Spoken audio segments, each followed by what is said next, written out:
Hello जी, नमस्कार। स्वागत है बच्चों आप सभी का डॉटनेट पर। बात कर रहे हैं बेटा जी यहाँ पर हमारा अध्याय चल रहा है कौन सा, कोशिका चक्र और कोशिका विभाजन, जिसे आज हम खत्म करेंगे। विभाजन चल रहा था बेटा, हम जो बात कर रहे थे कौन सा, अर्धसूत्री विभाजन, जिसे आज कंप्लीट करेंगे और उसी के साथ हमारा यह अध्याय भी कंप्लीट हो जाएगा। ठीक है, तो बेटा जी आज क्या पढ़ने वाले हैं, अर्धसूत्री विभाजन खत्म करने वाले हैं। लास्ट में लेकर आऊंगा क्या, क्विज। ठीक है, आर यू रेडी? चलें आगे। आइए हम बात करेंगे इसकी अर्धसूत्री विभाजन। और अर्धसूत्री विभाजन में मैंने आपको कुछ चीजें बताई थी, अगर आपको याद आ रहा हो कि अर्धसूत्री विभाजन के दो भाग थे, अर्धसूत्री प्रथम मियोसिस फर्स्ट, ठीक है, और उसके बाद क्या होता है अर्धसूत्री सेकंड, बता दिया था। मैंने आपको यह भी बताया था, अगर आपको याद आ रहा हो लेक्चर में, कि मियोसिस फर्स्ट और मियोसिस सेकंड के बीच में जो अवस्था होती है उस अवस्था का नाम क्या था, याद आ रहा है? अंतरावस्था की अंतरालावस्था, अंतरालावस्था जिसमें एस अवस्था नहीं होती है। ये सब बताया मेरे भाई और बोला था पिछला लेक्चर बहुत इंपॉर्टेंट है, जो आज का होने वाला है वो भी बहुत इंपॉर्टेंट है। ठीक है, चलें आगे। आइए एक बार बता दूं क्या क्या था, देख लीजिए बेटा। ये हमारी कोशिका जिसके अंदर 46 गुणसूत्र हैं मान लेते हैं, जिसमें क्या होगा, अर्धसूत्री प्रथम होएगा, मियोसिस फर्स्ट होएगा, ठीक है, और मियोसिस फर्स्ट की 4 अवस्थाएं होंगी। मियोसिस फर्स्ट क्या है, विभाजन है, जिसमें केंद्रक का विभाजन होएगा, ठीक है, जिसमें प्रोफेज फर्स्ट होगी यानी पूर्वावस्था प्रथम, मेटाफेज फर्स्ट होगी मध्यावस्था प्रथम, एनाफेज फर्स्ट होगी पश्चावस्था प्रथम, और टीलोफेज होगी फर्स्ट यानी अंत्यावस्था प्रथम। और ये भी बोला था कि यहाँ पर जो प्रोफेज फर्स्ट है ये फिर से 5 अवस्थाओं से बनी हुई है। कितनी अवस्थाओं से? 5 अवस्था मिलकर। कितनी अवस्थाएं बेटा? 5 अवस्था मिलकर किसका निर्माण करेंगी, प्रोफेज फर्स्ट का, बताया।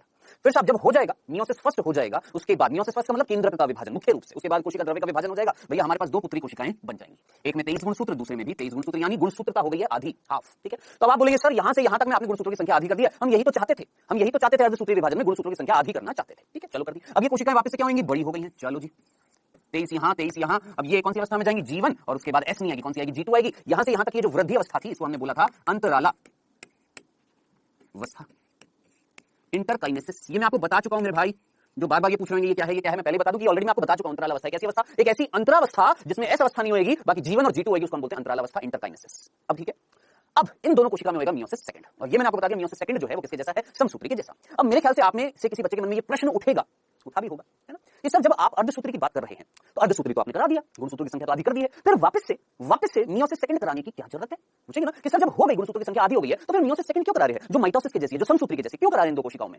आंसर बहुत सिंपल सा है, आएगा नहीं मन? आंसर बहुत सिंपल सा है, वो ये कि हर जीव, ध्यान से सुनना, हर जीव चाहता है कि उसकी पीढ़ी इस पृथ्वी पर, मतलब हर जीव चाहता है कि उसकी जाति इस पृथ्वी पर बनी रहे। ध्यान से सुनना मेरी बात को, हर जीव चाहता है कि उसकी जाति इस पृथ्वी पर बनी रहे। जरा सोचिए, मनुष्य नहीं चाहता कि मनुष्य इस पृथ्वी पर बने रहे, है ना। अब एक मनुष्य चाहता है कि उसकी संतान उत्पन्न हो। अब कैसे उत्पन्न हो, साहब युग्मक उत्पन्न करेगा वो। अब आप मुझे बताएं कि अगर मुझे युग्मक उत्पन्न करने हैं तो मैं थोड़े से युग्मक उत्पन्न करूंगा कि ज्यादा युग्मक उत्पन्न करूंगा? ऑब्वियसली बात है ज्यादा, क्योंकि चांसेस जो होंगे निषेचन के, कि एक नर युग्मक एक मादा युग्मक के साथ जब जुड़ता है तो हम क्या बोलते हैं, निषेचन, वो ज्यादा कब होंगे? चांसेस जो होंगे निषेचन के, चांसेस जो होंगे फर्टिलाइजेशन के, वो ज्यादा कब होंगे, जब युग्मकों की संख्या ज्यादा हो। अब साहब युग्मकों की संख्या अगर ज्यादा करनी है तो जरा सोचिए, अगर मैंने सिर्फ अर्धसूत्री प्रथम कराया तो मेरे पास 2 कोशिका बन रही है, लेकिन अगर मैं अर्धसूत्री सेकंड करा दूंगा तो कितनी बनेंगी, 4 बनेंगी, कितनी बनेंगी? जरा सोचिए, जो चारों कोशिकाएं बनेंगी क्या वो अगुणित है या नहीं, है ना। अब इमेजिन करें, क्या ज्यादा नंबर में कोशिका बन रही है या नहीं बन रही, युग्मकों की संख्या ज्यादा बनेगी नहीं बनेगी, इसी कारण हम कराते हैं मियोसिस सेकंड। क्या कराते हैं, मियोसिस सेकंड कराते हैं, ताकि ज्यादा संख्या में युग्मकों का निर्माण हो, ज्यादा संख्या में युग्मकों का निर्माण हो। तो ये था रीजन मेरे प्यारे बच्चे आपको समझाने का कि क्यों है मियोसिस का इंपॉर्टेंस क्या है, ये मियोसिस सेकंड क्यों हो रही है, ताकि युग्मक गैमेट्स की संख्या ज्यादा बन सके, इसलिए मियोसिस सेकंड होता है। डन, क्लियर है? चलें आगे। अब जरा सोचिए इस चैप्टर में क्या बचा है, ये मैं आपको पिछली क्लास में भी बता चुका हूं। इस चैप्टर में मात्र हमें पढ़ना है ये मियोसिस फर्स्ट, मात्र ये पढ़ना है, क्योंकि मियोसिस सेकंड किसके जैसा है बेटा, समसूत्री के जैसा, और ये हम ऑलरेडी पढ़ चुके हैं, ये हम ऑलरेडी पढ़ चुके हैं। ठीक है, बिल्कुल समसूत्री के जैसा, उसमें जैसे प्रोफेज थी ऐसे यहां पर भी प्रोफेज सेकंड जो यहां की है वो समसूत्री की प्रोफेज की जैसी है। यहां पर जो मेटाफेज सेकंड है यानी मध्यावस्था सेकंड, यहां पर एनाफेज सेकंड, यहां पर टीलोफेज सेकंड जो है वो बिल्कुल वैसी है जैसी समसूत्री में हमने प्रोफेज मेटाफेज एनाफेज टीलोफेज पढ़ी थी, डिट्टो सेम टू सेम है। समझ में आ गया? तभी तो हमने क्या बोला, मियोसिस सेकंड किसके जैसा है, समसूत्री के जैसा। तो इस चैप्टर में मात्र बचा है ये, इसे हमें पढ़ना है, इसकी 4 अवस्थाएं ये पढ़नी है, जिसमें सबसे पहली पूर्व अवस्था प्रथम की 5 अवस्थाएं पढ़नी है। ठीक है, अब 5 अवस्था कौन सी है मैं आपको बता चुका हूं, तो मेरे ख्याल से आपने नाम सुना होगा, बताया था ना, लेप्टोटीन, जाइगोटीन, पैकिटीन, डिप्लोटीन, डायकाइनेसिस, याद है? नहीं याद? वापस दिखा देता हूं। देखिए क्या पढ़ रहे हैं, अर्धसूत्री प्रथम। अर्धसूत्री प्रथम में भी सबसे पहले प्रोफेज 1, प्रोफेज प्रथम यानी पूर्वावस्था प्रथम, ये पढ़ रहे हैं ना, पूर्वावस्था प्रथम पढ़ रहे हैं ना, प्रोफेज 1 पढ़ रहे हैं। अब इसकी 5 अवस्थाएं हैं, लेकिन वो 5 अवस्थाएं पढ़ने से पहले एक बिंदु ध्यान से सुनना, क्या ध्यान से सुनिए बेटा जी, सुनना। समसूत्री विभाजन में क्या पूर्वावस्था थी? हाँ थी, लेकिन क्या ध्यान से सोचो, क्या समसूत्री विभाजन की जो पूर्वावस्था थी, क्या समसूत्री विभाजन की जो पूर्वावस्था थी उस पूर्वावस्था के 5 उप अवस्थाएं थी क्या? नहीं, लेकिन यहां पर जो पूर्वावस्था है उसकी 5 अवस्थाएं हैं। कौन कौन सी, नाम देख लीजिए। सबसे पहले तनुपट यानी लैक्टोटीन, फिर युग्मपट यानी जाइगोटीन, फिर आपका स्थूलपट यानी पैकिटीन, फिर आपका द्विपट यानी डिप्लोटीन, और लास्ट है पारगतिक्रम यानी डायकाइनेसिस। ये 5 अवस्थाओं में बट गई है, 5 अवस्थाओं से मिलकर बनी हुई है कौन, पूर्वावस्था प्रथम यानी प्रोफेज 1। तो अब आप मुझे बताएं, क्या समसूत्री की जो पूर्वावस्था है और अर्धसूत्री प्रथम की जो पूर्वावस्था प्रथम है, वापस से सुनना मेरे शब्द को, क्या बोला मैंने, जो समसूत्री विभाजन की प्रोफेज थी, पूर्वावस्था थी वो, और अर्धसूत्री प्रथम की जो पूर्वावस्था प्रथम है, क्या सेम है या अलग अलग है? बोलिए अलग अलग है, यहाँ ये 5 अवस्थाओं से बनी हुई है ना। और अब आप मुझे बताएं, अलग तो है, लंबी कौन सी है? यही होगी, 5 अवस्थाओं से बनी हुई है, लंबी कौन सी होगी? वो पूर्वावस्था समसूत्री की थी कि ये पूर्वावस्था प्रथम? ऑब्वियस सी बात है ये होगी ना। तो याद रखना बेटा जी, ये समसूत्री विभाजन की पूर्वावस्था से अलग होती है और लंबी होती है। मेरे ख्याल से बिंदु समझ में आ गया होगा। पूर्वावस्था जो समसूत्री की थी, जिसमें हमने क्या पढ़ा था, याद गुणसूत्र को संगमन हुआ था, केंद्र का आवरण गायब हो गया था, तारक केंद्र ध्रुवों पर पहुंच गए थे, तर्क तंतु निकाल दिए थे, ये सब पढ़ा था ना। यहां पर होगा तो सही, लेकिन कहीं ना कहीं यहां पर कुछ एक्स्ट्रा भी होने वाला है, कुछ अतिरिक्त चीज होने वाली है। क्या होने वाली मैं आपको बताऊंगा, लेकिन उससे पहले ये चीज, क्या ये 5 अवस्थाओं के नाम याद हो जाएंगे? लैक्टोटीन, जाइगोटीन, पैकेटीन, डिप्लोटीन, डायकाइनेसिस, तनुपट, स्थूल तनुपट, युग्मपट, स्थूलपट, द्विपट, तारगतिक्रम। ये 5 अवस्थाएं आपने याद रखनी है, इसी क्रम में याद रखनी है जो पूर्व अवस्था प्रथम की। अब ध्यान से सुनना, मैक्सिमम प्रश्न नीट के जो होते हैं वो 3 अवस्थाओं से बनते हैं। ध्यान से सुनना, ये जो 5 अवस्थाएं ना, इनमें से मैक्सिमम प्रश्न नीट के 3 अवस्थाओं से आते हैं, और वो 3 अवस्थाएं बेटा ध्यान से सुनिए। सबसे पहले युग्मपट, ये वाली, फिर उसके बाद स्थूलपट, ये वाली, और फिर उसके बाद द्विपट। ये 3 अवस्थाओं से मैक्सिमम क्वेश्चन आते हैं। क्यों? क्योंकि इन 3 अवस्थाओं में कुछ शब्द आपको देखने को मिलेंगे। क्या क्या मैं बता देता हूं, ध्यान से सुनना। सबसे पहला शब्द जो आपको युग्मपट में याद रखना है, जो मैं बता रहा हूं, सिनेप्सिस। ये शब्द आपने नहीं भूलना है, ये वर्ड याद रखना है आपने। क्या? सिनेप्सिस। ठीक है, सिनेप्सिस आपको देखने को मिलेगा किसमें बेटा जी? युग्मपट में, यानी जाइगोटीन में। वर्ड याद रखना, सिनेप्सिस। देखने को अभी आप पूछेंगे क्या होता है, बताऊंगा। मैं अभी सिर्फ ये बता रहा हूं कि ये 3 अवस्था इंपॉर्टेंट है, क्योंकि इन्हीं से मैक्सिमम प्रश्न बनते हैं। सिनेप्सिस वर्ड जो है, शब्द जो है, ये सुनने को मिलेगा आपको किसमें? युग्मपट में। ठीक। दूसरा, मैक्सिमम क्वेश्चन जो आते हैं, अब इन तीनों में से भी सबसे ज्यादा प्रश्न जो आते हैं वो इस अवस्था से आते हैं। जैसे स्थूलपट, पैकेटीन, जो सबसे ज्यादा इंपॉर्टेंट है, जिसमें आपने शब्द याद रखना, क्या? जीन विनिमय। जीन विनिमय बहुत बहुत बहुत इंपॉर्टेंट है। क्या? जीन विनिमय याद रखना है। आप अभी बताऊंगा क्या होता है जीन विनिमय। ठीक है, अभी सिर्फ इतना था। जीन विनिमय किसमें होगा? स्थूलपट में, पैकेटीन में। सिनेप्सिस किसमें होगा? युग्मपट में। और आखिरी चीज जो यहां से प्रश्न पूछा जाता है, ध्यान से सुनना, वो है काइजमेटा। काइजमेटा। ठीक है, ये 3 शब्द आपने याद रखने हैं, और ये याद रखना कि कौन सा शब्द कौन सी अवस्था के लिए है। ठीक है, बस इन 3 से ही मैक्सिमम क्वेश्चन बनते हैं। तो भैया इन 3 अवस्थाओं को हम ध्यान से पढ़ने वाले हैं। ठीक है, आइए सबसे पहले स्टार्ट करेंगे पूर्वावस्था प्रथम की। कौन बेटा? तनुपट। स्टार्ट करते हैं। सबसे पहले इसकी बात कर रहे हैं, तनुपट यानी लैक्टोटीन। बच्चों, इस अवस्था में मात्र एक बिंदु याद रखना है, सिर्फ एक बिंदु। क्या? ध्यान से सुनना, सिर्फ एक चीज याद रखनी है। क्या? क्रोमेटिन। अगर आपको याद आ रहा हो, क्रोमेटिन का संघनन याद आ रहा है? ये शब्द संघनन, संघनित, इंग्लिश में बोलते हैं कंडेंसेशन। याद आ रहा है क्रोमेटिन क्या था? जाल था क्रोमेटिड्स का। याद आ रहा है? ये संघनित होकर क्या बनाया था? याद करिए, पढ़ा हुआ है हमने, पढ़ा हुआ। याद करिए, समसूत्री की पूर्वावस्था में हमने नहीं पढ़ा था क्या कि क्रोमेटिन कंडेंस्ड हो जाता है, क्रोमेटिन छोटा हो जाता है, संघनित हो जाता है, कॉम्पैक्ट हो जाता है, संघनन हो जाता है, और क्या बनाता है? गुणसूत्र बनाता है। गुणसूत्र का क्या होता है? निर्माण होता है। बस इतना सा याद रखना है आपने किसमें? तनुपट में। खल्लास, इतनी सी बात। अब आप मुझे बताएं, क्या मैंने यहां पर केंद्रक आवरण को खत्म किया? नहीं। क्या मैंने यहां पर जो तारक केंद्र है उनको ध्रुवों पर लेकर गया? नहीं। क्या तर्कु तंतुओं का निर्माण हुआ? नहीं। क्या कोशिका के अंगक जो हैं वो विलुप्त हो गए, दिखाई देना बंद हो गए? नहीं। क्या कोशिका द्रव्य गाढ़ा हो गया? नहीं। लेकिन हाँ, एक चीज हुई है जो हमने पूर्वावस्था में पढ़ी थी समसूत्री के। याद रहा? क्या ये हुआ है? ये हुआ है, ये हुआ है किसमें? इस तनुपट में, लैक्टोटीन अवस्था में। याद रखना है, अर्धसूत्री प्रथम की पूर्वावस्था प्रथम की पहली अवस्था कौन? तनुपट। भारी पड़ सकता है ना मामला? इजी तो कुछ है ही नहीं भाई, भारी है सारी चीजें, याद करना पड़ेगा, है ना। तो भैया आपने इतना सा बिंदु याद रखना है कि इस अवस्था में क्या हुआ है? गुणसूत्रों का निर्माण हो चुका है। ठीक है, अब आप मुझे बताना, क्या आपको यह शब्द याद आ रहा है? समजात गुणसूत्र। याद आ रहा है? समजात गुणसूत्र भूले तो नहीं है? क्रोमोसोम 1 मुझे मेरी मम्मी से मिला, क्रोमोसोम 1 मुझे मेरे पापा से मिला, जो आकार की रूप से समान है। याद आ रहा है? भूले तो नहीं है? हमने क्या बोला था? समजात गुणसूत्र। अभी देखिए बेटा, ये देखिए, ये है गुणसूत्र, ये गुणसूत्र है। आप बोलेंगे सर कैसी बात कर रहे हैं, गुणसूत्र थोड़ा बना रहा हो, रुक जाओ, देखो ये गुणसूत्र है। नहीं, आप बोलिए सर ये भी गुणसूत्र नहीं है। गुणसूत्र तो ये होता है जो अब आप बना रहे हो। बच्चों याद है आपको, ये मैं पहले भी चीज बता चुका हूं आपको कि गुणसूत्र के अंदर, या गुणसूत्र किससे बना होता है, ये मैं पहले बता चुका हूं। तो कृपया करके टाइम वेस्ट मत करवाइएगा, ये ऑलरेडी हम डिस्कस कर चुके हैं मेरे भाई, ये हम ऑलरेडी डिस्कस कर चुके हैं। ये है गुणसूत्र, ये भी है गुणसूत्र। ये गुणसूत्र है तो ये भी क्या है? गुणसूत्र ही है। बस फर्क कितना सा आपको दिखाई दे रहा है कि यहां पर ये जो गुणसूत्र था ये 2 क्रोमेटिड से बना हुआ था। अगर आपको कंफ्यूजन होता है, लो जी भाई, ये लो। बस अब इधर मुझे बताओ, इतने से गुणसूत्र को देखकर मुझे बताओ, बस इतने से गुणसूत्र को देखकर मुझे बताओ, क्या ये गुणसूत्र है? आप बोलेंगे हाँ ये गुणसूत्र है। मैंने कहा चलो बहुत अच्छी बात है। इस गुणसूत्र में क्या क्रोमेटिड है? अर्ध गुणसूत्र है? जरा सोचिए, ये क्रोमेटिड है या नहीं है? है या नहीं? आप बोलेंगे हाँ सर ये एक क्रोमेटिड है, क्रोमेटिड है, जिसे हम क्या बोलते हैं? अर्ध गुणसूत्र। ठीक है, और ये भी क्या है? क्रोमेटिड है। ये भी क्रोमेटिड है, ये भी क्रोमेटिड है। आया समझ में? मैंने इसको बोला गुणसूत्र पहला, फर्स्ट क्रोमोसोम। ठीक है, अब इस क्रोमोसोम पहले का ये जो क्रोमेटिड अर्ध गुणसूत्र है, ये तो पहले का ही भाग है ना, तो पहले कहलाएगा। और ये भी किसका भाग है? ये वाला किसका भाग है? पहले का, तो ये भी क्या कहलाएगा? क्रोमेटिड। Chromatid first. इसमें क्या कंफ्यूजन हो गई? सिंपल सा, ये क्रोमेटिड फर्स्ट, ये क्रोमेटिड फर्स्ट, ये अर्ध गुणसूत्र पहला, ये अर्ध गुणसूत्र पहला, 2 आधे आधे गुणसूत्र जो थे मिलकर एक पूर्ण गुणसूत्र बना दिया। पूर्ण गुणसूत्र पहला, खत्म। इतनी सी बात है। बताएं, समझ में आया? अब आप मुझे बताएं, ये है गुणसूत्र। ठीक है, और इधर देखिए, ये भी है एक गुणसूत्र। ठीक है भैया, अब आप मुझे बताना, मैंने बोला ये दोनों गुणसूत्र जो हैं, ये गुणसूत्र पहला, ये भी गुणसूत्र कौन है बेटा? पहला है। ये मम्मी का था, ये मदर से आया हुआ था मेरे अंदर। किससे आया था? मदर से आया था। मंत्र कर दिया मैंने, मदर से यानी माता से। और ये किससे आया बेटा? फादर से यानी पिता से। हम ये ऑलरेडी पहले कई बार डिस्कस कर चुके हैं। ये क्या है बेटा? एक दूसरे के समजात गुणसूत्र है, ये हम पहले बात कर चुके हैं। ठीक है, अब मैं आपसे एक सिंपल सी चीज पूछना चाहूंगा, सोच समझकर मुझे बताएं। ये जो आपके अर्ध गुणसूत्र, ये जो आपके गुणसूत्र हैं, ये दोनों जिनको हमने क्या बोला है? समजात गुणसूत्र बोला है। जिनको हमने क्या बोला है बेटा, समजात गुणसूत्र बोला है। देखिएगा इन दोनों को हमने क्या बोला है, समजात गुणसूत्र। ठीक है, मैं आपसे एक सिंपल सी बात पूछता हूं, क्या ये समजात गुणसूत्र? आप बोला हाँ बेटा, इनका निर्माण किसमें हो गया मेरे भाई, तनुपट अवस्था में। तो यही तो पूछा मैंने कि क्रोमेटिन संघनित होकर क्या बनाया, आपने बोला सर गुणसूत्र बना दिया। मेरे अंदर कितने गुणसूत्र थे, मैंने आपसे पूछा एक केंद्रक में कितने थे, मेरे अंदर 46, कितने थे 46 थे ना। अब आप मुझे बताएं वो गुणसूत्र जो होंगे 46 जो होंगे, क्या 23 जोड़ी नहीं है, 23 पेयर नहीं है, क्या वो 23 जोड़ी मेरे अंदर नहीं? ये मैंने पहले भी बताया था, लड़के में नहीं लड़की में 23 जोड़ी समजात गुणसूत्र होंगे या नहीं होंगे, क्योंकि लिंगी गुणसूत्र मेरे अंदर XY है, जबकि स्त्री के अंदर मादा के अंदर XX है, तो वो होंगे समजात गुणसूत्र। इसको डिटेल में ना जाते हुए सिंपल तरीके से समझते हैं, समजात गुणसूत्रों का निर्माण इस अवस्था में हो चुका है।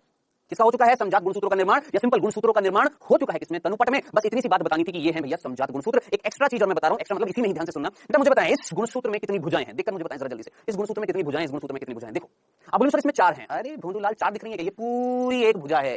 मुझे पता है मैक्सिमम बच्चे क्या करते हैं, देखो गुणसूत्र देखते हैं ऐसे है ना, और सोचते हैं ये एक भुजा, ये एक भुजा, ये एक भुजा, ये एक भुजा, टोटल भुजाएं कितनी है 4। अरे नहीं मेरे भाई, ये डायग्राम ऐसे नहीं होता है, ये वास्तविक डायग्राम अगर हम देखते हैं तो ये इस तरीके से होता है। ये पूरी एक भुजा है, पूरी एक है ये, और ये पूरी एक है। अब जरा सोचिए कितनी भुजाएं हैं, एक ये, टोटल 2 भुजाएं हैं किसमें, गुणसूत्र में, पूर्ण गुणसूत्र में। यानी ये जो क्रोमेटेड है ना, ये जो अर्ध गुणसूत्र है, ये एक भुजा है किसकी, इस डीएनए की। ठीक है, ये भी एक भुजा है किसकी, ये भी डीएनए नहीं सॉरी किसकी, गुणसूत्र की। ये भी एक भुजा, ये भी एक भुजा, टोटल कितनी भुजा, 2 भुजाएं। ये पूरी एक भुजा है, ये पूरी एक भुजा है, एक भुजा, और ये पूरी एक भुजा है। जैसे मैं हूं, मेरे ये 2 हाथ हैं, ये मेरी एक भुजा, ये मेरी दूसरी भुजा, हो गई 2 भुजाएं। उसी तरीके से गुणसूत्र में 2 भुजाएं, एक ये और एक ये।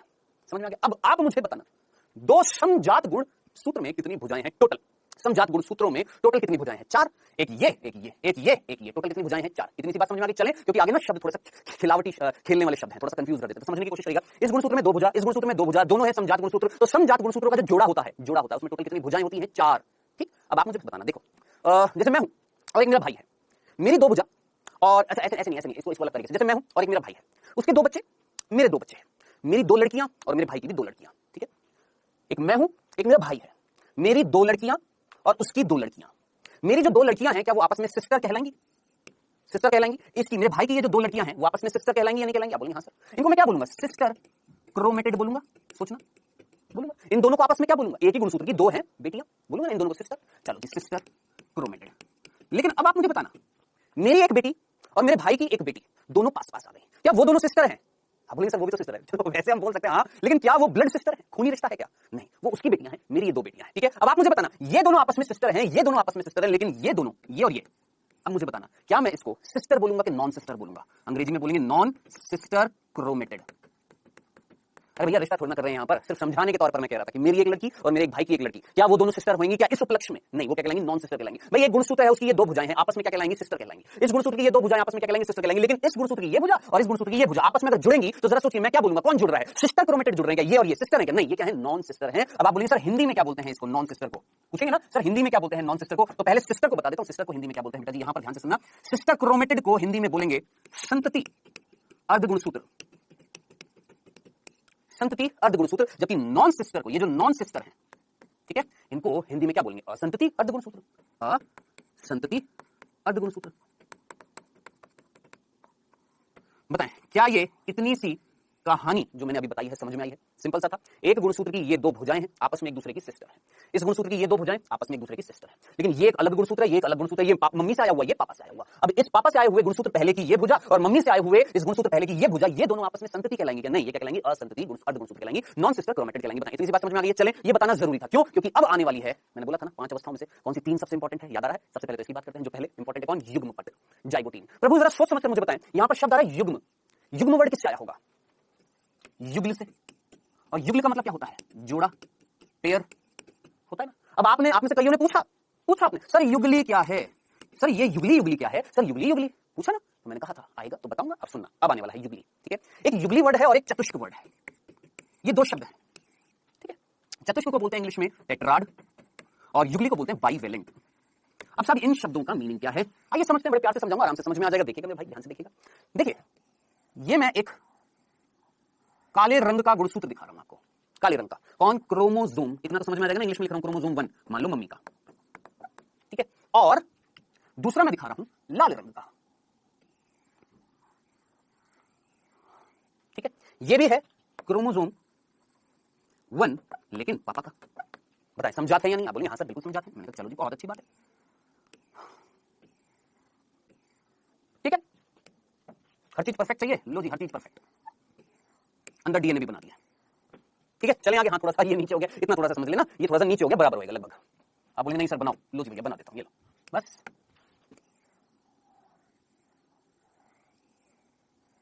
ठीक है खुश राजी, चलो चलो परफेक्ट। क्रोमोसोम 1 मम्मी का, क्रोमोसोम 1 पापा का, दोनों है समजात गुणसूत्र। बार बार मैं लिखूंगा क्या है, समजात गुणसूत्र। ठीक है डन डन डन, क्लियर है। अब देखना क्या होता है वो दिखाई दे रहा है आपको।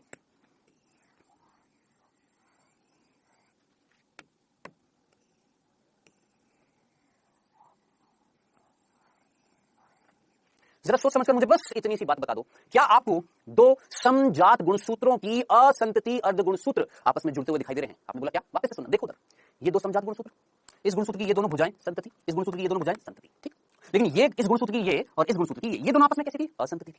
क्या आपको असंतति क्रोमेटिड या अर्ध गुणसूत्र समजात गुणसूत्रों के शब्दों की अहमियत को समझना मेरे भाई? क्या बोला मैंने? समजात गुणसूत्रों की असंतति अर्ध गुणसूत्र या असंतति क्रोमेटिड आपस में फ्यूज होते हुए, आपस में जुड़ते हुए दिखाई दे रहे हैं या नहीं? बस इतनी सी बात। जुड़ रहे हैं या नहीं जुड़ रहे हैं? अब आप मुझे बताएं, युग्म वर्ड का मेन मीनिंग होता है जोड़ा, यानी जोड़ा किसका होता है? जब कोई चीज जुड़ती है। मुझे बताना क्या यहां पर जुड़ रहे हैं या नहीं जुड़ रहे हैं? जुड़ रहे हैं ना, बस इतनी सी चीज तो पूछनी थी मेरे को। क्या मैं यहां पर ये नहीं बोल सकता कि जो समजात, ध्यान से सुनना, समजात गुण सूत्रों की, मैं लिख भी रहा हूं, समजात गुण सूत्रों की असंतति अर्ध गुणसूत्र, असंतति अर्ध गुणसूत्र आपस में जुड़ जाती है। ये लिखा है ना, सोचो ये लिखा है, समजात गुणसूत्र थे क्रोमोसोम 1 क्रोमोसोम 1, उनकी कौन सी अर्ध गुणसूत्र, उनकी कौन सी असंतति क्रोमेटिड, है ना, आपस में क्या हो गई है? जुड़ गई है। चलो जी बहुत अच्छी बात है। अब ध्यान से सुनना, जब ये जुड़ती हैं तो उनके जुड़ने से ये जो संरचना जो बन रही है, ध्यान से सुनना, ये पर्टिकुलर ये वाली संरचना, ध्यान से सुनना, ये जो संरचना बन रही है ये वाली, जहां पर ये दोनों आपस में लिपट गए, जैसे ये मेरे दो हाथ हैं, ठीक है ना, अब ये तो क्या है? संतति है ना, ये मेरे दो हाथ हैं, ये तो संतति है, ये मेरे दो हाथ हैं, ये संतति है। ऐसे मेरा एक दोस्त था, उसके दो हाथ हैं, उसकी संतति है, उसकी भुजाएं हैं। अब मैंने अपनी एक भुजा और सामने वाले ने अपनी एक भुजा एक दूसरे से लपेट ली, ठीक है। इस गुणसूत्र की ये वाली भुजा और इस गुणसूत्र की ये वाली भुजा एक दूसरे से क्या हो गई हैं? लिपट गई हैं, सब इस तरीके से जुड़ गई हैं, और जुड़ने से जो ये संरचना बन रही है ना, संरचना, इस संरचना को हमने बोला है, जिससे एक संरचना का निर्माण होता है। ध्यान से सुनना, जिससे एक संरचना का निर्माण होता है, जिसे, ध्यान से सुनना, जिसे सिनेप्टोनीमल सम्मिश्र या सिनेप्सिस कहते हैं। अब मेरे प्यारे बच्चों याद रखना अपनी जिंदगी भर, ये शब्द का मतलब सिनेप्सिस क्या होता है? जब दो चीजें आपस में जुड़ती हैं, जिस जगह से जुड़ती है, मान लीजिए मेरे दो हाथ है, यहां पर इस जगह पर जुड़े हैं, तो ये जो जगह होगी ये क्या कहलाएगी? सिनेप्सिस कहलाएगी। जहां पर दो चीजें आपस में जुड़ती हैं उस जगह को क्या बोलते हैं? सिनेप्सिस। ठीक है, और उसी सिनेप्सिस से वर्ड हिंदी में जो बना है वो बना है सिनेप्टोनीमल सम्मिश्र। हिंदी में शब्द सिनेप्टोनीमल सम्मिश्र, इंग्लिश में बोलते हैं सिनेप्सिस। मेरे भाई बस इतनी सी बात बता दीजिए, क्या सिनेप्सिस हो गया या नहीं हो गया? क्या जुड़ गई है या नहीं जुड़ गई है? कौन जुड़ी है? समजात गुणसूत्रों की असंतति अर्ध गुणसूत्र, असंतति क्रोमेटिड आपस में जुड़ गई है। अब आपके तो मन में प्रश्न आएगा, सर आपने तो बताया था डीएनए पर आवेश नेगेटिव होता है, इस पर भी नेगेटिव होगा, फिर ये कैसे जुड़ जाएंगे? बता रहा हूं, कोई ना कोई होगा जो जबरदस्ती जोड़ेगा, कोई ना कोई होगा जो जबरदस्ती जोड़ेगा, वो भी बताने वाला कौन जोड़ रहा है। अभी सिर्फ इतना था कि सब जुड़ गई है। ठीक है, अब यहां पर ना दो शब्द आते हैं, मैंने अभी आपको बताया, एक शब्द था युगली, एक शब्द है युगली और एक शब्द था चतुष्क। आया ना? आप मुझे बस इतना सा देखकर मुझे बता दीजिए, युगले वर्ड किससे आया? युगल से। किससे आया है? युगल से। और युगल का मतलब क्या होता है? पेयर। युगल का मतलब क्या होता है? जोड़ा, यानी पेयर। तो आप बोलेंगे युग्म का मतलब एक्चुअली ना पेयर ना बोलकर जोड़ा ना बोलकर बोलूंगा जुड़ना, फ्यूज। युगल का मीनिंग था क्या? युगली दो जगह लिख दिया। युग्म का मतलब था फ्यूज, दो चीजें युग्मित हो रही हैं यानी फ्यूज्ड हो रही हैं। और युगल का मतलब होता है क्या? पेयर, एक जोड़ी, एक जोड़ा। युगली हम बोलते हैं ना, युगली ये एक युगल जोड़ा है, बोलते हैं ना, एक युगल जोड़ा है, एक लड़का एक लड़की युगल जोड़ा है, बोलते हैं ना, शादी होती है ना, युगल जोड़े की शादी। तो युगल का मतलब क्या होता है? पेयर, जोड़ा, है ना। और युग्म का मतलब जुड़ना। अब आप मुझे बताएं, क्या इस अवस्था में युग्म हो रहा है? क्या इस अवस्था में जुड़ रहे हैं या नहीं जुड़ रहे हैं? आप बोलेंगे हाँ सर जुड़ रहे हैं, यानी युग्म का मतलब तो समझ में आ गया। इसका युग्म का मतलब क्या था? जुड़ना। लेकिन ये युगली वर्ड का मतलब क्या था? पेयर। अब आप मुझे बताना, क्या यहां पर एक जोड़ी समजात गुणसूत्र आपस में जुड़ रहे हैं नहीं जुड़ रहे हैं? तो ये कौन है? क्या ये जोड़ा नहीं है? क्या ये पेयर नहीं है? है ना? बहुत सिंपल तरीके से समझिए, कंफ्यूज मत। एक लड़का एक लड़की आपस में जुड़ गए, शादी हो गई है ना। ये क्रोमोसोम 1 एक मम्मी का एक पापा का, आपस में क्या हो गया? जुड़ गए। तो जुड़ने की प्रक्रिया क्या कहलाती है? युग्म। लेकिन जुड़ कौन रहा है? एक जोड़ा ही तो जुड़ रहा है, ये जोड़ा जुड़ रहा है। इसलिए युगली का मतलब क्या था बेटा जी? बाइवेलेंट का मतलब क्या था? बाइवेलेंट का मीनिंग क्या था? एक समजात गुणसूत्रों का जोड़ा। मैं कान खोलकर सुन लीजिए, कई बच्चे फिर भी कंफ्यूज होते हैं, सर युगली क्या है? बोल रहा हूं, फिर से सुन लेना। क्या? समजात गुणसूत्रों का जोड़ा क्या कहला रहा है? युगली। जब जुड़ जाएगा, युग्म हो जाएगा, तो बनेगा सिनेप्सिस। क्या बनेगा? सिनेप्सिस। ठीक है, अब आप मुझे बताना, युगली का मतलब क्या था? समजात गुणसूत्र का जोड़ा। समजात गुणसूत्र का जोड़ा जो है वो क्या कहला रहा है? युगली कहला रहा है। जिसका युग्म हो गया यानी जुड़ गई है, लेकिन कौन जुड़ी है? उनकी असंतति अर्ध गुणसूत्र जुड़े हैं। क्या बन गया है? सिनेप्सिस हो गया है। मेरे भाई जरा देखकर मुझे बताना, यहां पर टोटल इस युगली में ये पूरी संरचना क्या कहला रही है? पूरी देखो सिनेप्सिस तो ये था, ये जो दो जुड़े हैं असंतति, इसको हमने बोला सिनेप्सिस। लेकिन सिनेप्सिस किसके बीच में होता है? समजात गुणसूत्र के बीच में, है ना? तो ये समजात गुणसूत्र का जोड़ा क्या कहला रहा है? युगली कहला रहा है। ये तो पूरी है युगली, और ये जो पर्टिकुलरली यहां पर जुड़ा है इसको हमने बोला सिनेप्सिस। कई बच्चे इसी में कंफ्यूज, सर सिनेप्सिस क्या है, युगली क्या है? तो युगली क्या था? जोड़ा था किसका? समजात गुणसूत्रों का। सर जब ये जुड़ गया, लेकिन जुड़ा क्या इन दोनों को, इन दोनों का जुड़ा क्या? इनकी असंतति अर्ध गुणसूत्र जुड़े हैं, तो उससे क्या बना है? सिनेप्सिस। यानी ये वाला क्षेत्र जो है ये कहलाएगा सिनेप्सिस। और ये जब दोनों जुड़ जाएंगे, कौन जुड़ रहे हैं? आपके एक जोड़ी समजात गुणसूत्र, वो कौन है? युगली है। अब मुझे इतनी सी बात बता दीजिए भैया, इस युगली में कितने भुजाएं हैं? टोटल भुजा बता दीजिए, बस मुझे बता दीजिए इस संरचना में भुजाएं कितनी है? देखिए, एक ये, एक ये, एक ये, एक ये, और वैसे भी थोड़ा सा कॉमन सेंस लगाएं, इस गुणसूत्र में कितनी है? दो है ना, जो भुजाएं अभी बताया था, इसमें कितनी है? दो। तो जरा सोचिए, जब युगली का निर्माण होगा, समजात गुणसूत्र पास पास आ जाएंगे, आगे युगली बन गया, और उस युगली में पर्टिकुलरली जो असंतति अर्ध गुणसूत्र है, जब वो फ्यूज हो जाएंगे, जुड़ जाएंगे, तो किसका निर्माण होगा? सिनेप्सिस का। टोटल कितनी भुजाएं हैं यहाँ पर? 4 है या नहीं है? है ना? तो अब आप मुझे बताएं चतुष्क का मतलब क्या होता है? 4। तो बेटा जी इस युगली में टोटल 4 भुजाएं आपको दिखाई दे रही हैं या नहीं दिखाई दे रही हैं? इन चारों भुजाओं को मिलकर क्या बोलेंगे? चतुष्कीय संरचना। यानी युगली एक चतुष्कीय संरचना है। ये जो युगली जो है ये एक चतुष्कीय संरचना है जिसमें टोटल 4 भुजाएं हैं। एक गुणसूत्र की 2 भुजा, दूसरे की भी 2 भुजा, टोटल है कितनी? 4 भुजाएं।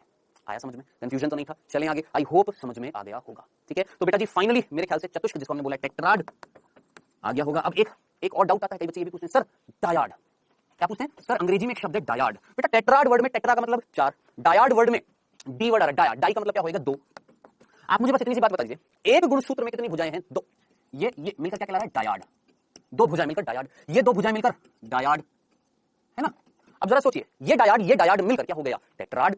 नहीं हुआ कि नहीं हुआ? युगली बन गया नहीं बन गया? जुड़ गया नहीं जुड़ गया? फ्यूज हो गया नहीं हो गया? आपस में पास पास आ गए नहीं आ गए? पास पास तो आ गए, लेकिन जुड़ा कौन था? असंतति अर्ध गुणसूत्र जुड़े थे। कौन जुड़े थे? असंतति अर्ध गुणसूत्र जुड़े थे। अब फाइनल से आप बात पूछेंगे सर कौन जोड़ रहा है, किसने जोड़ा? ये थी बेटा जी हमारी कौन सी? दूसरी अवस्था। ठीक है, युग्मपट। अब आ रही है बेटा जी तीसरी अवस्था, बहुत इंपॉर्टेंट, कौन सी? स्थूलपट यानी पैकेटीन। अब इसको समझते हैं और देखते हैं। यहां पर ध्यान से देखिए, ये आपको 2 गुणसूत्र दिखाई दे रहे हैं, ये नीला वाला और एक लाल वाला दिखाई दे रहा है। देखो, ये वाली भुजा और ये वाली भुजा, ये वाली क्रोमेटेड और ये वाली क्रोमेटेड, एक ये और एक ये, क्या एक दूसरे से लिपट गई? हाँ जी सर लिपट गई। अब लिपटाया किसने? वो सिनेप्सिस किसने कराया? वो जोड़ा किसने था? तो याद रखना कहीं ना कहीं कुछ एंजाइम्स उत्तरदायी होते हैं इसके लिए। सिनेप्सिस के लिए उत्तरदायी कौन होते हैं? एंजाइम। सिनेप्सिस के लिए उत्तरदायी कौन है? एंजाइम। ऐसे एंजाइम जो उनको पास पास ला रहे हैं वो एंजाइम्स क्या कहलाते हैं? Recombinase enzyme.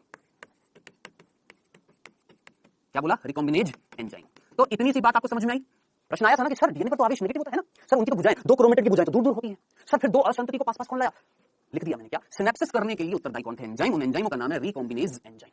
अब जरा सोचिए, अंग्रेजी का इतना सा वर्ड तो समझ में आता है ना, कंबाइन। कंबाइन का मतलब होता है जुड़ना, है ना? क्या वर्ड आ रहा है? कॉम्बिनेज। रिकॉम्बिनेज वर्ड जो है वो इंग्लिश के वर्ड से रिकॉम्बिनेशन। कॉम्बिनेशन मतलब जुड़ना। तो जोड़ने के लिए जो उत्तरदायी एंजाइम है वो कौन है? Recombinase enzyme. अब आप बोलेंगे कौन से एंजाइम? रिकॉम्बिनेज एंजाइम तो नाम है, कौन से एंजाइम होते हैं जो जोड़ रहे हैं? ये तो नाम है, वास्तविक एंजाइमों का नाम क्या है? अब आपका माथा धनक गया होगा, हो गया ना? आप बोलिए सर अभी तो पता है एंजाइम रिकॉम्बिनेज एंजाइम। मैं बोल रहा हूं रिकॉम्बिनेज एंजाइम तो एक नाम है, एक सम्मिलित रूप से नाम दिया गया है 2 एंजाइमों को, सम्मिलित रूप से क्या बोला गया? Recombinase enzyme. कौन से एंजाइम होते हैं भाई? याद रखना 2 एंजाइम होते हैं, एक का नाम होता है प्रतिबंधन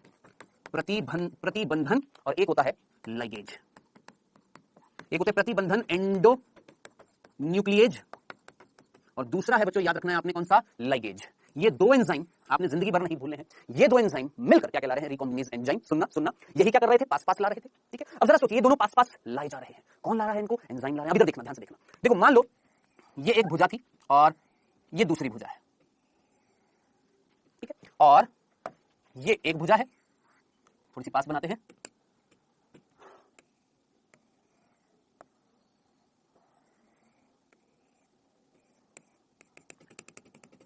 ये दूसरी भुजा है बेटा, ठीक है, सिंपल। और अरे इसकी तो बनानी भूल गए दूसरी। हाँ जी ठीक है भैया, समझ में आ गया? चलो जी, अब जरा सोचिए, दिमाग लगाइए, क्या यहां पर आपको इस गुणसूत्र लाल वाले की और इस गुणसूत्र काले वाले की दोनों असंतति गुणसूत्र एक दूसरे के पास चिपकते हुए आ गए हैं, लिपट गए हैं, है ना? कौन लिपटा रहा था? आपने बोला सर एंजाइम लिपटा रहे हैं। सर वो एंजाइम कहां है? देखिए जहां एक दूसरे से लिपट रहे हैं वहीं पर ही तो एंजाइम मिलेंगे या नहीं मिलेंगे? वहीं पर ही तो इन दोनों के बीच में एंजाइम मिलेंगे। सोचो यहाँ इसको मुझे इससे जोड़ना है, तो जोड़ने के लिए बीच में जो एंजाइम है वो इन दोनों के बीच में मिलेंगे जो दोनों को पास पास लाए। सोचो ये एंजाइम है, ये एक एंजाइम है जो इन दोनों को पास पास लाकर जोड़ रहा है। भाई 2 पेज हैं, दोनों पेजों को मेरे को जोड़ना, तो बीच में फेविकोल लगाना पड़ेगा ना। तो मेरे भाई जरा सोचिए, यहाँ पर एंजाइम को समूह मिलेगा कि नहीं मिलेगा? एंजाइम्स मिल रहे हैं नहीं मिल रहे, जो इन दोनों भुजाओं को पास पास ला है ना। तो बेटा जी एंजाइम कौन से थे? ये तो मैंने आपको नाम बता दिया, कौन सा? Recombinase enzyme. रिकॉम्बिनेज एंजाइम जो थे वो 2 थे, प्रतिबंधन एंडोन्यूक्लियस और एक लाइगेज। ठीक है, अब ये दोनों एंजाइम मिलकर ये कहला रहे हैं और ये इन एंजाइमों को मिलाकर हमने ये तो बोला कि ये कंबाइन कर रहे हैं, लेकिन इन एंजाइम में से क्या मैं आपसे ये बोलूं कि एक मतलब सिर्फ एक ही संख्या में ये मिल रहा है? नहीं, गुच्छा मिल रहा है, समूह मिल रहा है। मेरे शब्दों को थोड़ा सा फील करना कि यहाँ पर वो जो दोनों एंजाइम थे ना, एक नहीं मिल रहा है, उनका पूरा समूह मिल रहा है। तो ऐसे लगता है गांठ बन रही है।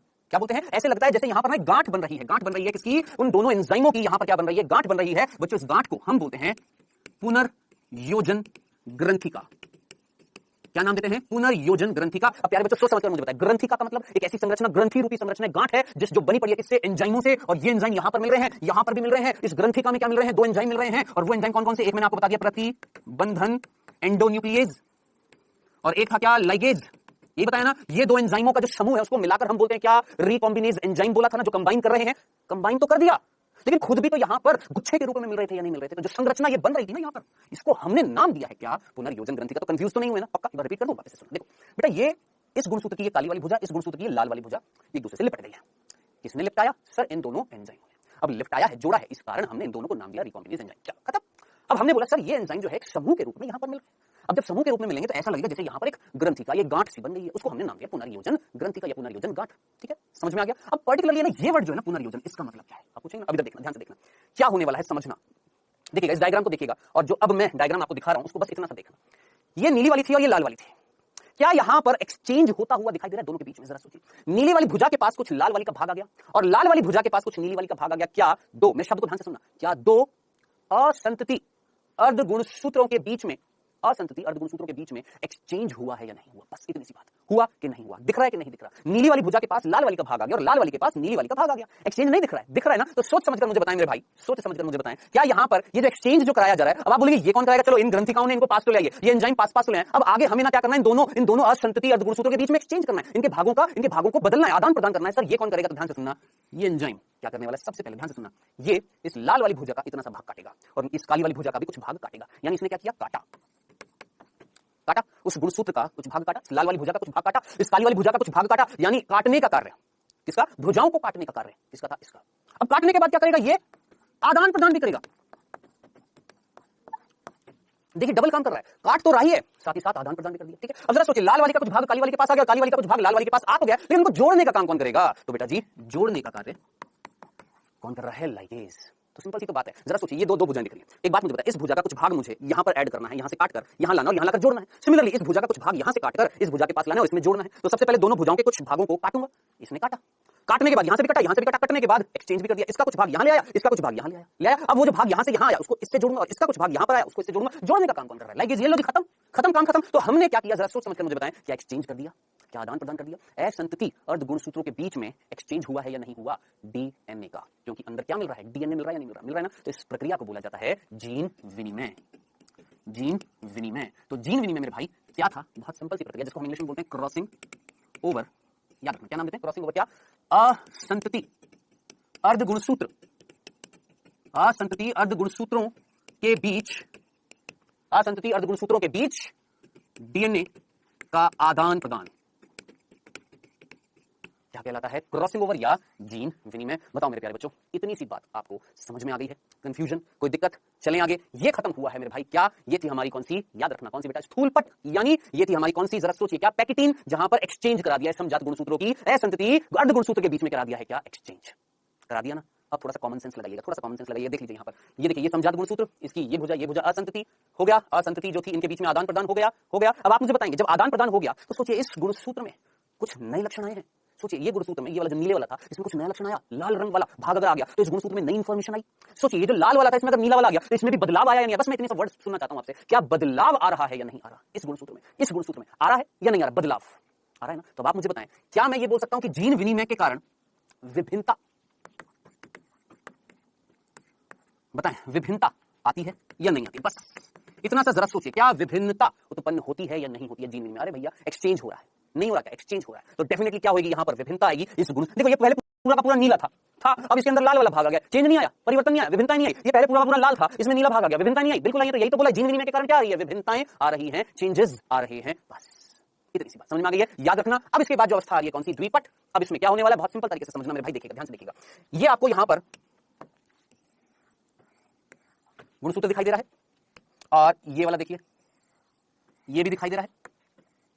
देखिए एक काला रंग का दिखाई दे रहा है, एक लाल रंग का दिखाई दे रहा है। दोनों की भुजाएं जो हैं आपस में जुड़ी हुई हैं, सिनेप्सिस है, सिनेप्सिस हुआ पड़ा है अभी भी और आदान प्रदान हो चुका है। ठीक है, अब ये दोनों अब एक दूसरे से क्या होंगी? अलग होंगी, एक दूसरे से दूर जाएंगे। अब आप मुझे बताना, बस सिंपल सी बात मैं आपसे पूछूं, जब ये दोनों गुणसूत्र एक दूसरे से दूर जाएंगे, इनकी ये जो आपस में लिपटी हुई थी, ये जब दोनों एक दूसरे से दूर जाएंगी, तो आप मुझे बताना, क्या ऐसी संरचना का निर्माण होगा या नहीं होगा?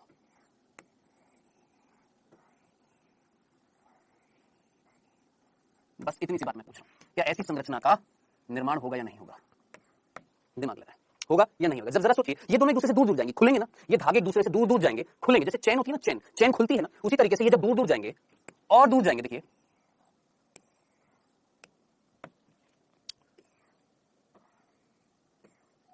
दिखाई दे रहा है, और खींचेगा तो एक आकृति आपको दिखेगी ऐसी। देखना मेरे प्यारे बच्चों, क्या आपको इस आकृति में एक एक्स आकार दिख रहा है? एक्स, कोई एक्स आकृति की संरचना दिख रही है या नहीं दिख रही है? दिख रही है ना बेटा, यही एक्स आकृति की जो संरचना होती है इसे बोला जाता है काइजमेटा।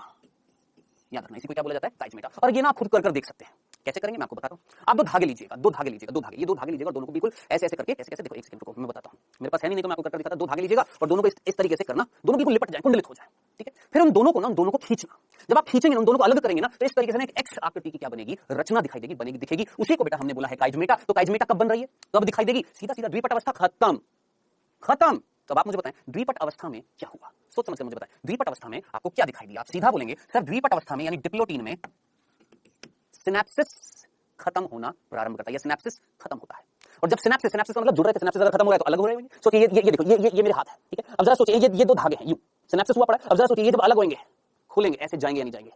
जाएंगे ना। अब जरा सोचिए, जाते समय ये ऐसे लिपटे हुए थे, जाते समय ये धागे खुल रहे हैं और एक्स आकृति की संरचना दिखा रहे हैं और फिर ये अलग हो जाएंगे, ठीक है। तो ये जो एक्स आकृति की संरचना बनी, ये कब बनी? जब सिनेप्सिस धीरे धीरे खत्म हो रहा था, ठीक है। तो याद रखना, इस अवस्था में क्या होता है? सिनेप्सिस समाप्त होना प्रारंभ करता है, सिनेप्सिस समाप्त होता है, सिनेप्सिस समाप्त होता है। और समजात गुणसूत्रों की असंतति अर्धगुणसूत्र जब एक दूसरे से अलग होते हैं तो एक्स आकार की एक संरचना बनाते हैं, और असंतति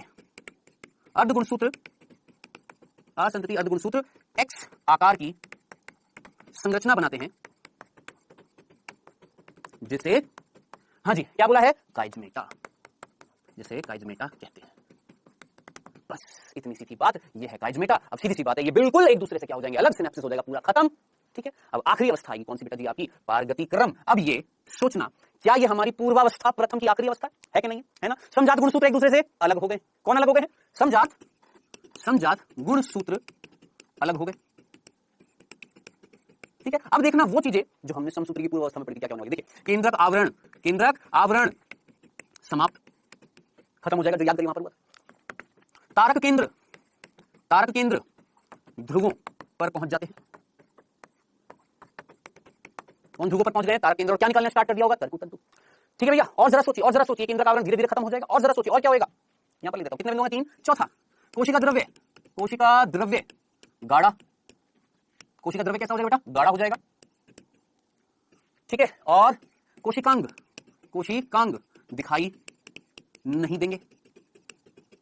केंद्रिका खत्म, सब कुछ जो सारी चीजें हमने वहां पर पढ़ी थी, अब वो सारी चीजें इस अवस्था में हो रही हैं। तो हमने क्या क्या चेंजेस देखे? देखिए, वहां पर पूर्वावस्था में जो हुआ था वो यहाँ पर हो तो रहा है, लेकिन सब कुछ कहां पर हो रहा है? इस अवस्था में हो रहा है। लेकिन इससे पहले वाली अवस्थाओं में क्या क्या हुआ था वो बताना जरूरी था। क्या वहां पर जरा याद करिए, समसूत्री विभाजन में पूर्वावस्था में समजात गुणसूत्रों के बीच में कहीं ना कहीं हमने आदान प्रदान कराया था कि नहीं, या विभिन्नताएं लेकर आए थे कि नहीं, चेंजेस लेकर आएंगे नहीं, जो यहाँ पर हो रहा है। आई होप ये पूरी समझ में आ गई होगी। पूर्वावस्था प्रथम, अब सीधा है। अब देखिए क्या मध्यावस्था प्रथम क्या दिखाई दे रहा है, जरा देखकर मुझे बताएं बेटा जी, आपको क्या दिखाई दे रहा है? समझना बेटा, इसमें आपको क्या दिखाई दे रहा है? वहां की मध्यावस्था और यहाँ की मध्यावस्था में, समसूत्री की मध्यावस्था और अर्धसूत्री प्रथम की मध्यावस्था में क्या अंतर दिखाई दे रहा है? वहां पर सारे गुणसूत्र एक साथ एक लाइन में लगे थे, लेकिन यहां पर समजात गुणसूत्र एक के ऊपर एक लगे हुए हैं। अब आप मुझे बताइएगा, क्या वहां पर ऐसा था? फिर से कॉमन सेंस लगे, मैं आपको पहले भी बता चुका हूं। देखो, ये समसूत्री में ऐसा था 1 1 2 2 3 3 4 4 इस तरीके से, लेकिन अर्धसूत्री की मध्यावस्था प्रथम में क्या है? 1 1 2 2 3 3 4 4। ये है डिफरेंस, दिख रहा है? अब वहां पर याद करिए, यहां पर तारक केंद्र से तरकु तंतु निकले थे, यहां पर गए थे। और सोच समझकर मुझे बताएं, एक गुणसूत्र से दोनों ध्रुवों से आए हुए तरकु तंतु जुड़ रहे थे। क्या मेरी बात समझ में? क्या बोला? एक गुणसूत्र से दोनों ध्रुवों से आए हुए तरकु तंतु जुड़ रहे थे, लेकिन यहां पर देखना क्या दिखाई दे रहा है?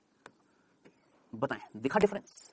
एक गुणसूत्र से केवल एक ध्रुव से आया हुआ तरकु तंतु जुड़ रहा है, दूसरे से नहीं जुड़ रहा है। उसी प्रकार इस गुणसूत्र से एक ध्रुव से आया हुआ तरकु तंतु जुड़ रहा है, दूसरे वाला नहीं जुड़ रहा है। ये था डिफरेंस। अब आप मुझे बताएं, इसके बाद क्या होगा? आप सीधा बोलेंगे क्या? पश्चावस्था प्रथम आएगी। अब पश्चावस्था प्रथम में जरा सोचिए, क्या गुणसूत्र टूटेगा? क्या गुणसूत्र बिंदु टूटेगा? क्या दिमाग लगाएं, या पूरा का पूरा गुणसूत्र उठाकर ले लिया जाएगा? ये मैं आपको पहले भी बता चुका हूं। सोचिए, यहां पर क्या हुआ था? इसको हमने तोड़ा था, यहां पर तोड़ेंगे नहीं, इस पूरे के पूरे गुणसूत्र को उठाकर ले लिया जाएगा। जरा सोच समझकर मुझे बताएं, क्या गुणसूत्र टूटता है? नहीं, गुणसूत्र नहीं टूटता। अब जरा दिमाग लगाएं, गुणसूत्र अगर नहीं टूटता तो क्या अर्ध गुणसूत्र बनेंगे? नहीं बनेंगे। गुणसूत्र टूटा ही नहीं, अर्ध गुणसूत्र नहीं बनेंगे। समझ में आ गया? इसको एक और तरीके से भी बोल सकता हूं। सोचिए, ये हमारा गुणसूत्र है बेटा, ठीक है। माइटोसिस में हमने देखा था ये टूट गया था, ऐसे देखा था ना। लेकिन यहां पर हम देख रहे हैं पूरा का पूरा एक ही से उठाकर ले आए नीचे की तरफ, ऐसे ऊपर की तरफ भी, एक से उठाकर ले जाएंगे, पूरा का पूरा गुणसूत्र आ जाएगा। देखो ना यहाँ पर ये लाल वाला पूरा आ रहा है और इस लाल वाले की भुजा पर देखो नीला का भाग है। उसी तरीके से नीले वाला पूरा उठाकर लाया जा रहा है जिसके नीले पे थोड़ा सा लाल का भाग है या नहीं है। सोचो आपने समजात गुणसूत्रों को क्या कर दिया है, तोड़ा नहीं है, विपरीत ध्रुवों की ओर भेज दिया है। भेज दिया नहीं भेज दिया? भेज दिया। तो याद रखना इस अवस्था में गुणसूत्र नहीं टूटता या गुणसूत्र बिंदु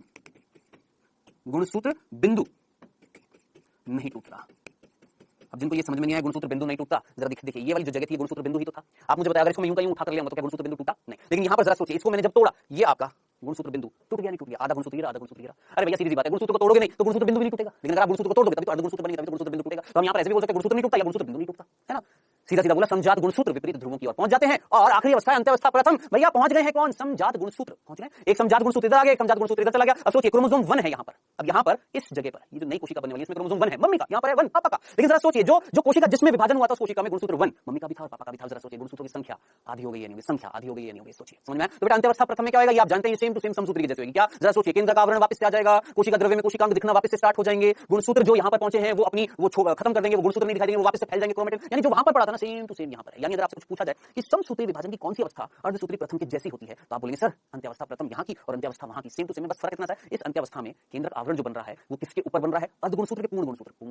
वहां पर किसके ऊपर बना था? अर्ध गुणसूत्र। बस अब आप फाइनली मुझे बताएं क्या गुणसूत्रों की संख्या आधी हो गई या नहीं हो गई? अब आप मुझे बताएं यहाँ पर 2 कोशिकाएं बनेंगी, उन दोनों कोशिकाओं में गुणसूत्र की संख्या कितनी है? 23 गुणसूत्र। पहला एक यहाँ है, एक पहला यहाँ है, तो आधा आधा कर दिया नहीं कर दिया? सोचो, दिमाग लगाओ, कॉमन सेंस लगाओ, पूरा बता चुका हूं पहले से ये चीज, ठीक है? क्लियर है, समझ में आ गया? सीधी सी बात है, ये क्या करेंगे बेटा? G1, फिर उसके बाद किसमें जाएंगे? G2। ऐसा अवस्था होगी नहीं, ये मैं ऑलरेडी आपको पहले बता चुका हूं। क्यों नहीं होगी ऐसा अवस्था? क्योंकि यहाँ पर अर्ध गुणसूत्र नहीं है, कौन है? पूर्ण गुणसूत्र है। फिर साहब G2 हो जाएगा, नई कोशिका बड़ी हो जाएंगी, फिर उनमें वापस से क्या होगा? समसूत्री विभाजन या अर्धसूत्री सेकंड, जो मैं ऑलरेडी डिस्कस कर चुका हूं। अब आप मुझे ये बताइए फाइनली कितनी कोशिकाएं बन जाएंगी? 4, क्योंकि मैंने आपको बताया meiosis second is equal to समसूत्री विभाजन। यानी वहां पर जो हमने समसूत्री में पढ़ा वैसा का वैसा होने वाला है इन कोशिकाओं में। ये जो पुत्री कोशिका बनी है जिनमें गुणसूत्र की संख्या आधी हो गई है, खत्म, इतना ही था। नीट के स्तर पर देखें तो हमने एक एक चीज कवर कर ली है। बस एक लास्ट चीज है जो आप मुझसे पूछेंगे, सर इसका महत्व क्या है? अर्धसूत्री का महत्व क्या है? जो वैसे तो मैं ऑलरेडी बता चुका हूं। सोचिए अर्धसूत्री क्यों कराया? अर्धसूत्री? ताकि क्या बन सके? अगुणित युग्मक का निर्माण हो सके।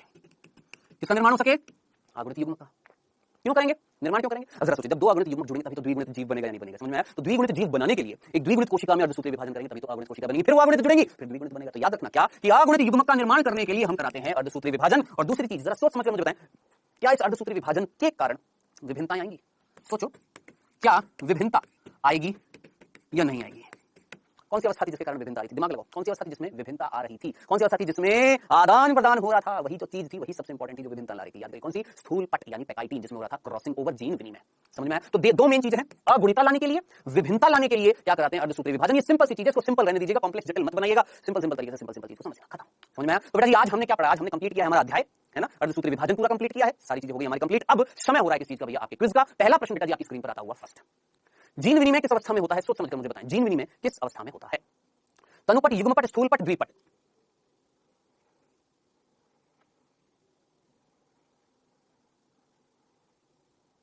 दूसरा प्रश्न, काइजमेटा किस अवस्था में दिखाई देता है? काइजमेटा एक्स आकृति की जो संरचना थी किस अवस्था में दिखाई देती है? युग्मपट, स्थूलपट, द्विपट, पारगतिक्रम?